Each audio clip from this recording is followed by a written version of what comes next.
Assalamualaikum warahmatullahi wabarakatuh. Selamat datang di podcast Sepatu 10 menit dapat ilmu. Perkenalkan, saya atas nama Nurul Nisa Putri sebagai host di podcast hari ini. Dan hari ini kita kedatangan sosok inspiratif yang merupakan pemimpin Mandua Bulukumba, yaitu Bapak Muhammad Anas SAG MSI. Terima kasih Bapak atas meluangkan waktunya untuk podcast hari ini. Dan hari ini juga kita akan membahas P5 atau Proyek Penguatan Profil Pelajar Pancasila sebagai pembuka. Bisa Bapak jelaskan filosofi P5 ini di Mandua Bulukumba, Pak? Oke, baik, terima kasih. Assalamualaikum warahmatullahi wabarakatuh. Jadi pada intinya semua kegiatan yang ada di madrasah yang kita laksanakan itu mengacu kepada visi dan misi madrasah. Visi dan misi madrasah juga kita mengacu kepada visi dan misi Kementerian Agama. Ini secara terstruktur sehingga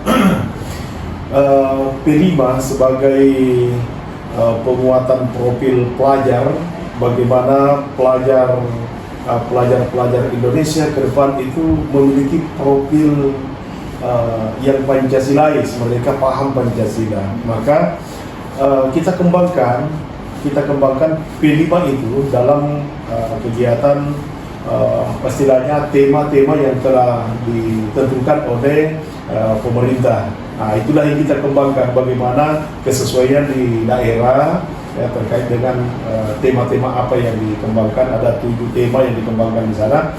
Itu sehingga teman-teman kita seluruh pelajar itu kita kembangkan tema itu setiap periode.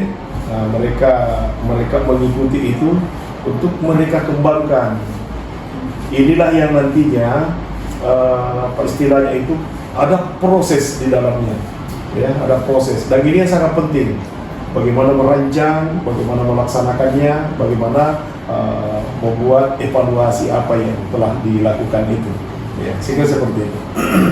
Ya baik Pak, misal bagaimana strategi Bapak yang memotivasi guru dan siswa untuk tetap aktif berpartisipasi di P5 ini, Pak? Iya.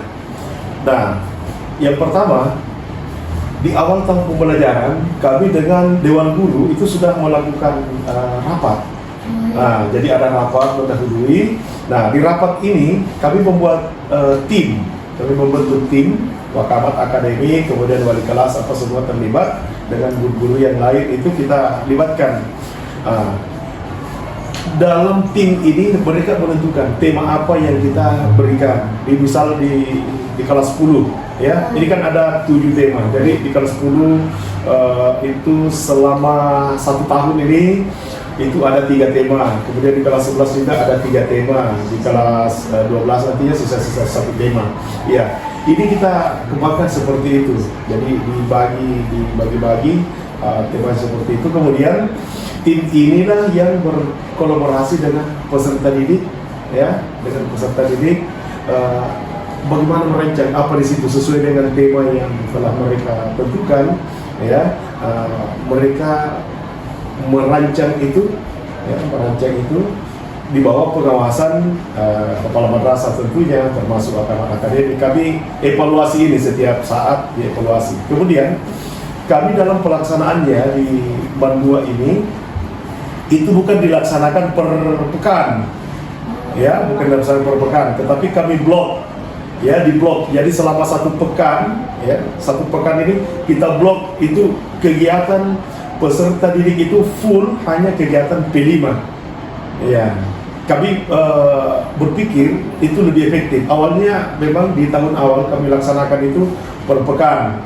Jadi setiap pekan ada waktu 1 jam, 2 jam untuk kegiatan P5. Tetapi rupanya itu tidak efektif. Sehingga kami coba rancang, kami evaluasi dan dirancang itu di blok selama 1 pekan. Alhamdulillah kami menilai bahwa rupanya itu lebih efektif. Ya, jadi pertemuan pertama ada awal dengan pembina, kemudian hari kedua itu mereka sudah bisa melakukan action, ya, seperti itu. Ya Pak, terima kasih Pak.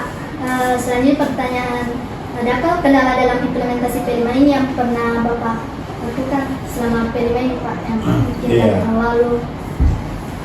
Kendala secara umum sebenarnya ini klasik, ya. misal ya, partisipasi dari setiap peserta didik, iya, ketertarikan peserta didik, ya, karena begini, sesuatu yang kita lakukan kalau itu tidak menarik bagi diri kita, biasanya itu kurang suka, kurang menarik lah begitu ya, kurang menarik. Makanya kepada teman-teman pembina kami arahkan berdasarkan tema yang ada didiskusikan dengan peserta didik. Dalam satu kelas itu mereka mungkin ada 3 sampai 4 kelompok. Didiskusikan dalam di kelas itu, dengan kelompok-kelompok itu, tema apa yang mau dilakukan? Apa yang mereka mau lakukan? Jangan maunya ya, kalau maunya guru kan ya, yang mau lakukan ini kan peserta didik, yang mau mengalami ini adalah peserta didik. Ya. Nah, tentu kita berharap ini lebih efektif. Kalau itu idenya munculnya dari peserta didik. Ya, kalau kami dari guru ya nanti gurunya yang berpancasila, karena siswanya nanti susah masuk ke peserta didik. Nah, seperti itu. Ya. Baik, lanjut lagi Pak. Kalau semisal selama ini Pak, perubahan apa yang terlihat dari profil Pancasila ini kepada siswa-siswa di Mandua Bulukumba Pak? Alhamdulillah. Iya, kami melihat ini kreativitas peserta didik itu luar biasa. Iya, luar biasa. Hal-hal yang tidak pernah terpikirkan kepada kami ya, selama ini tidak pernah terpikirkan, justru setelah P5 ini ya, itu wow banget itu ya, maksud saya itu luar biasa ya.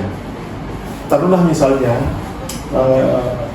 mungkin di antara peserta didik kita ada yang mengembangkan kuliner-kuliner yang tradisional, ya, yang ya anak-anak zaman sekarang kan mungkin akrabnya dengan pizza, akrabnya dengan yang instan-instan itulah, itu mereka nggak pernah tahu gimana makanan-makanan tradisional itu misalnya. Iya, setelah mereka diarahkan melalui P5 ini, ya, melalui P5 ini, akhirnya mereka kenal, oh ternyata ada makanan khas begini, ternyata ada budaya-budaya seperti ini di masyarakat yang selama ini itu tidak dipaham oleh peserta didik kita, ya, seperti itu.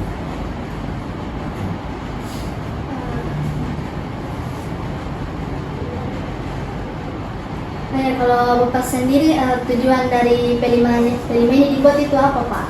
Kalau menurut Bapak tujuan P5 dibuat ini untuk apa? Iya, jadi kembali kepada tujuan secara umum dari P5 ini. Sebenarnya tujuan ini bukan dari pribadi masing-masing kita, tetapi memang pemerintah merancang kegiatan P5 ini bagaimana peserta didik itu mampu mengembangkan karakter-karakter, mengembangkan budaya-budaya masyarakat kita. Ya, kita kenal Indonesia ini kan multi, ya, multicultural, ya kan itu. Indonesia ini multicultural. Jadi saya pikir itu dari daerah yang satu, daerah yang lain itu banyak budaya-budaya yang berbeda, dan itu perlu kita gali. Ya, perlu kita gali. Jangankan makanannya misalnya, bahasanya saja, perilaku-perilaku dari masing-masing daerah itu kan berbeda. Nah, ketika ini kita kembangkan dengan baik, akhirnya peserta didik itu paham. Iya, iya. Dan misalnya, saya beri contoh kecil, budaya tabik-tabik misalnya, budaya tabik-tabik. Ya, itu mungkin, mungkin bagi sebagian peserta didik kita, anak-anak kita yang dianggap apa sekarang ya, yang anak-anak milenial, anak-anak Gen Z, mungkin mereka tidak paham itu, apa itu tabik-tabik itu. Nah, padahal ini suatu budaya yang diturunkan oleh orang tua kita, leluhur kita, itu sangat positif. Iya, ini sangat positif. Ini perlu kita kembangkan. Nah, itu seperti itu sesungguhnya. Ya Pak, lanjut juga bagaimana jika memastikan bahwa P5 ini dapat meningkatkan karakternya siswa Pak? Perkembangan karakternya siswa melalui P5 ini Pak? Nah, memang tujuannya seperti itu, membangun karakter peserta didik itu, ya, kita bangun melalui proyek ini, ya, melalui proyek ini. Sehingga tadi dari awal saya sampaikan bahwa pembina itu melakukan diskusi-diskusi dengan peserta didik, Apa yang mereka mau lakukan? Bukan apa ide guru Di gurunya yang mau dilakukan. Iya. Nah, bukan ide guru yang mau ditumpahkan kepada peserta didik, tapi apa yang menjadi ide dari peserta didik itu dikembangkan. Nah, jadi pembina itu sebagai fasilitator. Iya. Pembina itu fasilitator. Mereka memfasilitasi ide-ide dari peserta didik ini supaya itu bisa kita kembangkan. Iya. Nah, tentu kita harapkan ini selaras dengan visi dan misi madrasah kita. Bagaimana melalui proyek ini, P5 ini, anak-anak kita, teman-teman kita tuh berakhlak mulia. Ya, mereka berakhlak mulia, mereka toleran. Ya, mereka memiliki sikap toleran. Mereka itu memiliki wawasan lingkungan yang luas. Ya, saya kira seperti itu. Ya. Ya. Baik, waktu kita sudah hampir habis nih Pak, Ya. tidak terasa juga. Baik, sebelum kita tutup boleh Bapak berikan quotes atau tips penyemangat untuk siswa-siswa yang telah menjalankan P5 ini Pak, yang sedang menjalankan. Ya, oke. Saya pinjam dari buku Revolusi Belajar, ya, Leading of Revolution. Ya, di situ saya belajar bahwa ternyata pendidikan atau pembelajaran itu bisa efektif kita lakukan ketika kita dalam keadaan fun, dalam keadaan senang. Iya, pesan saya, lakukan aktivitas dengan senang, lakukan dengan bahagia sehingga aktivitas yang kita lakukan itu bisa bermakna. Iya, insya Allah kalau kegiatan-kegiatan kita lakukan dengan fun, dengan senang, ya, dengan bahagia, saya kira gurunya senang, siswanya senang semua, ya, saya kira senang. Orang tua pun pasti akan bahagia melihat kita. Saya kira seperti itu. Ya. Masya Allah sekali Pak, terima kasih juga untuk quotes-nya. Dan Alhamdulillah, demikianlah episode pertama kami. Terima kasih Pak karena telah meluangkan waktunya sekali lagi di Saya sini. juga terima kasih. Dan tentunya untuk teman-teman semua, jangan lupa like, subscribe, dan share episode ini. Dan sampai jumpa di episode berikutnya. Assalamualaikum warahmatullahi wabarakatuh. Waalaikumsalam warahmatullahi wabarakatuh.